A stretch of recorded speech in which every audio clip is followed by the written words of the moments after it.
Contaminación con ictus, eso al final. Pero ahora vamos a hablar de un problema que se plantean muchas parejas jóvenes generalmente, parejas que quieren tener hijos y no pueden, y parejas que debido a las leyes que hay en España en cuanto a la adopción, pues tienden a hacer otra cosa, que es ir al vientre de alquiler. Vientre de alquiler que está regulado de una manera muy peculiar en el mundo y en España no tanto como uno cree. Tenemos la suerte de contar esta tarde con el doctor Ignacio Arnot, director general de FIV4. Lo primero, ¿qué es FIV4? Bueno, FIV4 es un instituto de reproducción que se dedica a prestar a todas las parejas que lo necesiten todas las técnicas de reproducción asistida que existen actualmente en el mercado. Y estamos para intentar ayudar a las parejas. Ignacio, hablamos de vientres de alquiler. ¿En qué consiste? Bueno, el vientre de alquiler es la utilización del vientre de otra mujer para desarrollar una gestación, bien con óvulos de una mujer que tenga ovarios pero que no tenga útero, o bien de una mujer que no tenga absolutamente nada. Entonces, bueno, quiere tener una capacidad generativa y ahí puede ser. También, ahí, dentro del contexto social, bueno, pues el problema de la homosexualidad masculina, que desean tener familia y a veces, bueno, pues recurren a vientres de alquiler, como es natural. ¿Y en qué punto estamos en España, desde el punto de vista legal? Bueno, desde el punto de vista legal no está legalizado, eso es lo primero.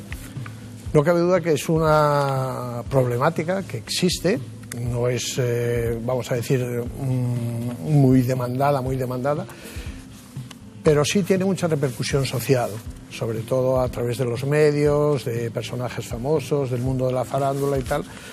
Y entonces esta gente, bueno, pues es la que hace conocer un poco lo que es los vientres de alquiler. Nosotros, especialmente en mi caso, como experto en reproducción y ser miembro del Comité de Ética de la Sociedad Española de Reproducción, pues nos preocupa ese tema. Y no es un tema baladí, no es un tema fácil. Y estamos creando grupos con la universidad, con el propio Estado central, para ver si de alguna manera se puede regular esta situación y evitar, pues bueno, estos viajes por todo el mundo que por las noticias en televisiones vemos lo que acarrea a nuestras pacientes por esos mundos de Dios. Acabas de hablar de viajes en el mundo. Yo me acuerdo que hace un año aproximadamente unos asturianos tuvieron ese caso vientre de alquiler en la India, pudieron volver, pero la legislación, siempre hablamos de Europa, es que en Europa tal, pero ¿existe una legislación europea o existen legislaciones en algunos países europeos? Exactamente, no hay una legislación europea que tenga una uniformidad para todos los países, sobre todo los que están en el marco de la Comunidad Europea, claro, que sería lo lógico. Claro. En Europa solo hay dos legislaciones que contemplan esto, que es la inglesa y la griega. Lo demás no existe. Y luego, bueno, pues no tiene que ver la legislación americana con la legislación de Ucrania, de países del este, que tiene una legislación, o con de la India, que es donde va mucha gente a utilizar un vientre de alquiler. Más que nada por el costo económico que tiene estas técnicas. ¿Cuáles son los pros y contras del vientre de alquiler? Bueno, el vientre de alquiler desde el punto de vista, no es, como digo, una técnica baladí que se puede hacer y yo te doy y soy... No, yo creo que es un problema que para mí tiene tres pilares fundamentales. Uno es el pilar ético, que es muy importante, el pilar legal, que es importantísimo, y luego el pilar médico. Dentro de esos tres pilares se puede dar circunstancias que unos pueden estar de acuerdo y otros no pueden estar de acuerdo. Al que le afecta la situación, pues creen que está menoscabada su capacidad reproductiva. Sí. Y en cambio, los profesionales de la reproducción dicen que la reproducción es un mecanismo biológico, sí, y por lo tanto, al ser un mecanismo biológico, no contemplaban estas situaciones. Pero bueno. Cuando hablas del pilar ético, me parece fundamental ahí, porque a lo mejor lo tomamos poco a la ligera. Céntrate más en el pilar ético. ¿Qué es el pilar ético? ¿En qué se basa y cuál es la problemática que se plantea al médico? Yo creo que dentro de toda la medicina hay una cosa que se llama la buena práctica. Sí. La buena práctica médica, que bueno, esa ya por el mismo juramento hipocrático, la tenemos que desarrollar todos. Pero hay especialidades que estamos mucho más comprometidos, y ahí entra otro problema, que es la ética profesional. Y ética en reproducción es muy importante. Claro.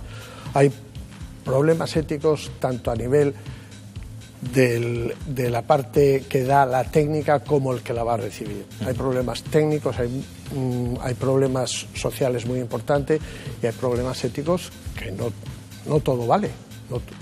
Antes hablábamos fuera de micrófonos y hablábamos, y yo creo que en reproducción no vale todo. Hay una cosa que me acabas de recordar. Hace un año aproximadamente también hay una ciudadana alemana de 70 años que fue fertilizada. Claro. A mí me parece que éticamente no es aceptable para sus hijos más que para ella. ¿A ti qué te parece eso? A mí estoy totalmente de acuerdo. O sea, tampoco hay una regulación legal de hasta qué edad. O sea, hay un acuerdo, por decirlo de manera uniforme en España, de que mujeres por encima de 50 años, algunos la llevan a los 55, no se deberían de hacer. Pero bueno, ya sabéis que aquí se hacen muchas trampas y hay mucha gente que, bueno, como decía un colega mío americano, decía, no corras delante del dinero, deja que el dinero corra detrás de ti. Pues entonces en estos casos pues se dan muchas circunstancias y se hacen cosas que no son o yo creo que no se debían de hacer. O sea, estoy hablando a nivel personal, ¿eh? A nivel personal, yo a una mujer por encima de los 50 años no le hago un tratamiento de reproducción. Hablemos también justamente de la mujer, exactamente. ¿Hay más casos de infertilidad cada vez mayores debido a lo mejor a la vida actual de las mujeres? Desarróllate un poco más, porque lo hemos hablado antes y ahí coincidimos también bastante. No cabe duda que la edad de la mujer ha cambiado muchísimo. O sea, antes en España, si vas a las cifras que da el Instituto Nacional de Estadística, o sea, la edad de tener hijos ha aumentado en estos últimos 10 años en 2 años. Yo me acuerdo cuando yo empezaba la especialidad, y hace muchos años, en el Hospital General, una mujer de 25 años ya la empezábamos a considerar una primípara añosa. Sí. Hoy, para encontrar en una consulta de reproducción, lo habitual es el rango está en mujeres de 35 años. 35 años. Esas mujeres, ¿por qué llegan a esa edad a hacer técnicas de reproducción?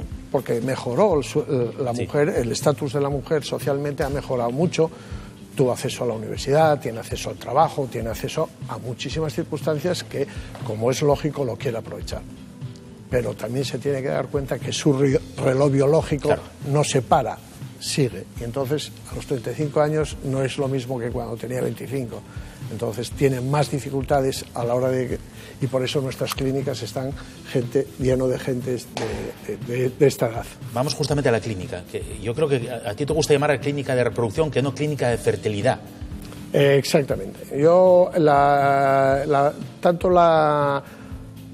concepto de esterilidad para mí es un concepto muy... Porque, o sea, ya te digo que llevo 27 años, yo fui pionero en la unidad de reproducción del Hospital General de Asturias y sé un poco de lo que hablo y la vida me dio muchos revolcones. A gente que tú le decías que a lo mejor no podían tener o tenían mucha dificultad para tener familia, al cabo de un año venían espontáneamente embarazadas y decían, pero bueno, ¿qué me decía a mí aquel doctor que yo no podía y tal? Por eso nunca me gusta decirles en la consulta, oiga, usted es estéril y tal. Siempre les digo que tienen una dificultad para conseguir gestación y nosotros vamos a ver si la podemos solventar de alguna manera. ¿Cuántos profesionales intervienen en estas clínicas de reproducción?